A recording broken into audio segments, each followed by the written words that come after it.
Welcome to the Slop Farm. Enjoy the video. You'll begin by confirming compatibility. Make sure your iPad runs iPadOS 15 or later, and the Apple Watch has a compatible Watch OS. Next, sign into the same Apple ID on the iPad, then turn on Bluetooth and Wi-Fi so the devices can see each other. Open the Watch app on your iPad and tap Start Pairing. This initiates a secure connection. Once done, place the watch near the iPad and follow on screen prompts to continue the automated handshake process. Now focus on identity verification and configuration. Hold the watch close and scan the animated pattern with the iPad camera or select manual code entry if scanning fails. Make sure you allow requested permissions such as location, health data, notifications, and set a secure passcode. These enable core features and safety functions.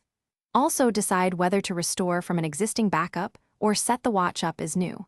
Once you choose, the iPad will copy settings and sync necessary apps and data for a smooth transition.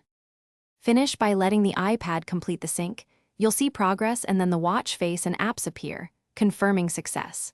If something goes wrong, first restart both devices and keep them close while retrying pairing.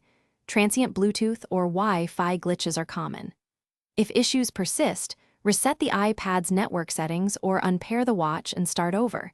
This clears problematic caches. One key troubleshooting tip: ensure airplane mode is off on both devices and that they're signed into the same app. Thanks for watching. Consider subscribing if we helped you today.